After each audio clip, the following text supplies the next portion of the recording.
Kuchiyose no jutsu! Oh, that didn't work.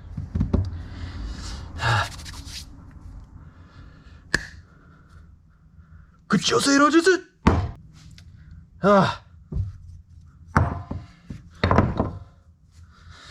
Alright.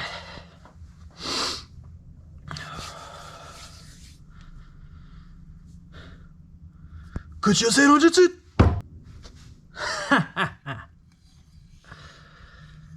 Nice.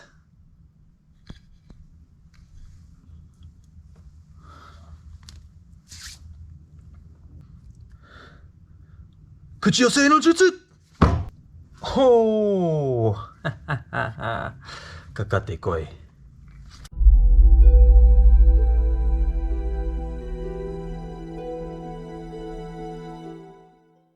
Aloha and welcome to this week's video. I finally got in the missing components, which are these two insets. These are carved by a craftsman in Hawaii. He does absolutely beautiful work. I'll post a link to his website in the description below. You can also find him on Instagram. These are hand carved out of abalone pearl. He does an amazing work. I've used him before for some other insets, and I really wanted him for this piece as well. And so what I'm doing here is the first step that I took was to prep the inset. How I prepped that inset was by putting a piece of tape on the back side of the abalone and then stuck it on the piece and then traced around it with a fine tip pencil. And now I'm just using a mixture between my Dremel and my chisel set to cut it out. I'm trying to make it as tight of a fit as I can. I am going to put a small amount of super glue on the backside of it that's going to sit on and connect and glue it to the wood, but I largely want it to just be a snug fit so that it almost wedges into place. And so I'm taking my time, going slow. I'm also trying to reduce the amount of gap that there is between the wood and the inset. I just think it'll look a lot cleaner. Obviously, it's kind of hard to get it perfect, especially with the tools that I have on hand. I don't have really fine tips for my Dremel, or at least not enough for that. The type of Dremel I have really isn't made for that. And then obviously the chisels I have are a little bit large. What you saw me do just there is I just marked the back of the tooth. I wanted to make sure that I kept track of which one went to which side. And so I marked a vertical line on the first tooth, and then I'll mark a horizontal line on the second one, just so that when I get to finally set in these insets, I'll make sure I have them on the right side. Now they are slightly different. They're hand carved. They're not identical, so it'd be kind of hard to mess it up anyway. It's really more for when I was cutting out the inset. I just wanted to make sure that I didn't accidentally mess up and grab the wrong one, start cutting out material that I can't put back. One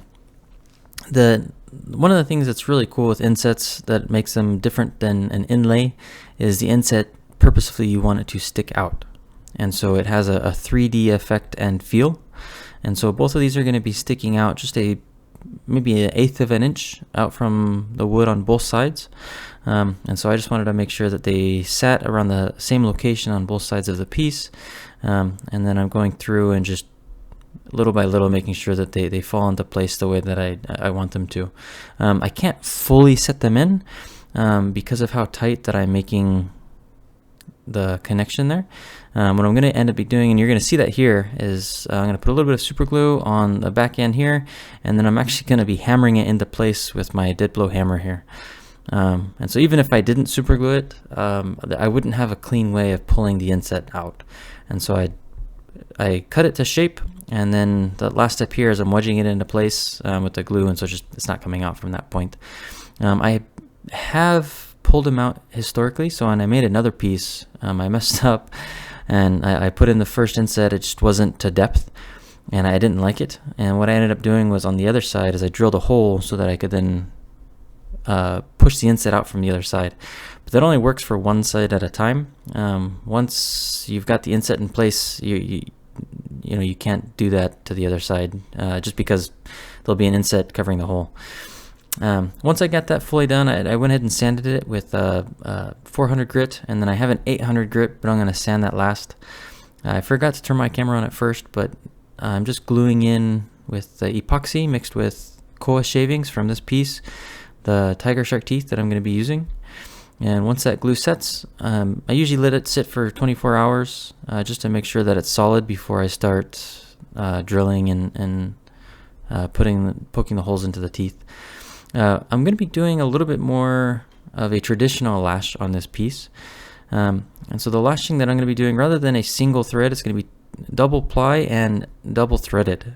And so I'm going to be putting 2 holes in each tooth, and then an extra hole, so it'll be 3 holes that each tooth lash to. So it makes for a really solid lashing. The only thing that I'm not going to be doing that's traditional is usually they would lash just like 1 or 2 tooth at a time, like a small section of teeth, and they'd lash the next section of teeth. That way, if you break one, it's really easy to fix. I'm not going to be doing that just because I like the cleaner look of a lash that goes all the way through.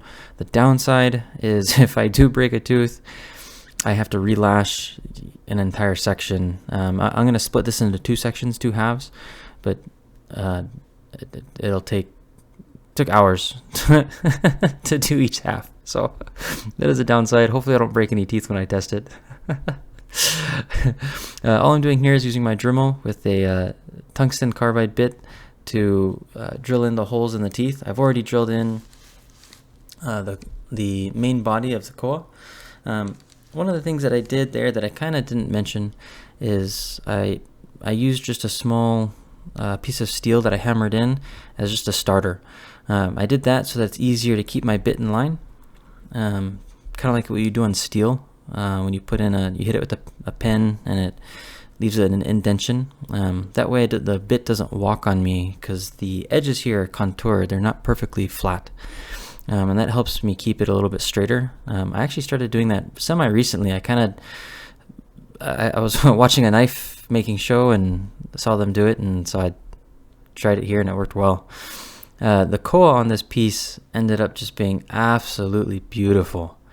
Oh my gosh, I was just super excited the entire time I was sanding on this to finish it up. It has a really micro curl. So some of the pieces you've seen me make before have like a heavy curl. It's like a line, a 3-dimensional line that goes across the whole thing. This one, you can see those lines, but it's a little bit more chaotic. A lot of times it's called a micro curl. Absolutely beautiful, and it accented the pearl really, really well. And then you can see there's the different the lighter grain and the darker grain of koa wood. That's your heartwood and your edgewood. So the contrast on this whole piece ended up being just absolutely beautiful. Absolutely in love with it. Definitely one of my favorite pieces from a aesthetically speaking point of view. Looked like the pearl was kind of causing the camera not to focus. I was trying to cover it there to get it to focus in on the grain. I'll get some better shots of this here in a little bit once I finish the lashing. The lashing on this piece took ages. Took forever. So what I ended up doing is I'm lashing them one side at a time. So I'm going to be doing this whole half here, and because I'm doing a double ply, I'm going to lash all the way up, back down, all the way up, back down. So it'll be 4 rotations per side, and so it just took hours. So I'm gonna skip most of most of that because it's really not that exciting. Lashing is one of my least favorite steps. The funny thing is though, is once you lash it, that's when everything really comes together. So it's my least favorite step, but once it's finished, the piece really starts to look absolutely beautiful.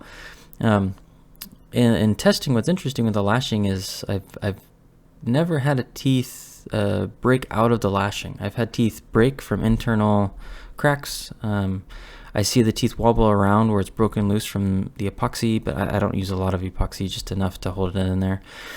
The lashing is really the primary hold, and it does a really great job. It holds it in perfectly. You'd think it would twist or pull out, but it holds it in great. So here's the final piece. I actually had one more section I didn't include in here, but I'm going to be adding a wrist strap and feathers into the wrist strap. And so here's that final piece. First inside of my shed, the warm light, and then take it outside and get some natural light. You can really see the shimmer on the pearl, and you can see that micro curl. Oh, it looks absolutely gorgeous. Just look at that. And then in the natural light, you can really see the curl come out a lot more. I was really excited for this piece. I was a little bit nervous to start testing on it, to be honest, but I figured worst case scenario is I break a tooth and I have to relash it. Not the end of the world. Man, did this piece turn out to be absolutely gorgeous. Completely in love with it.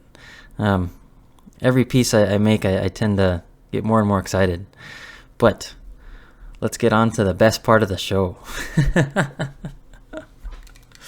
So I've been thinking about different ways this whole week on how I wanted to test this piece.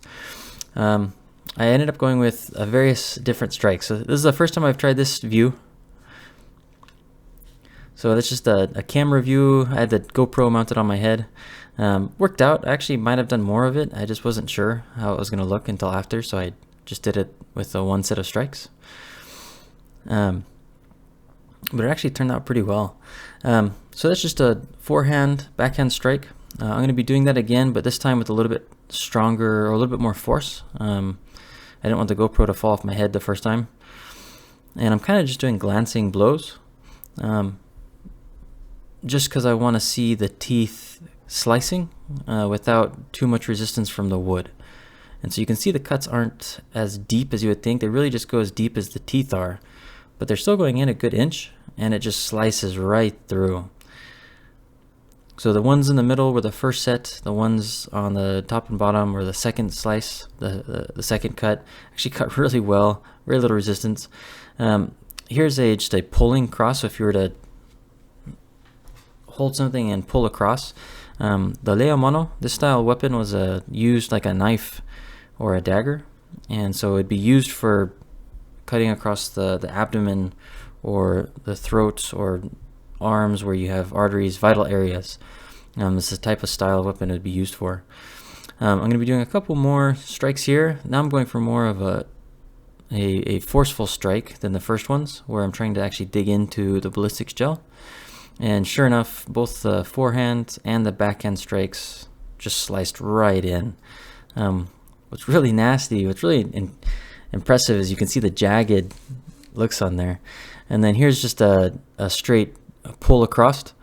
So if you were to drag that in, and you can see how deep that cuts. Oh man, those tiger shark teeth just are brutal. It's a lot of fun. I ended up being my own cameraman for this one. It was way too cold today. Days like today make me miss Hawaii. But I was having an absolute blast with that. I'm going to try a double strike now. So first a forehand, then backhand, but trying to do it in one motion. That cut in really well. I think I'm a little bit better pull with my backhand. I just have a better strike with the backhand. It always tends to be a little bit deeper and smoother than when I strike with the forehand. Probably because I just don't have good practice in it. But it still cut really well. There's another slice across. That was just again, just pulling it this time without a swing, really just seeing how it'll drag across the piece. It only went about one tooth deep, so about an inch to inch and a half on the corners, and then about 3/4 of an inch along the face. But still, you see all the jagged edges. Ah, man, that's intense. I thought I'd try and go for like a kill fatality. But you can see there, just dragging it across. Man, it just cuts right in. I can't imagine getting cut by this. Well, I hope you enjoyed the video. This video was a ton of fun. I absolutely enjoyed this piece. I enjoyed making all the tests that I did with it. If there's anything else you'd like to see me test or test against, just let me know in the comments below. I hope you enjoyed the video. If you liked it, go ahead and leave a like. Subscribe if you haven't. See you next time. Mahalo.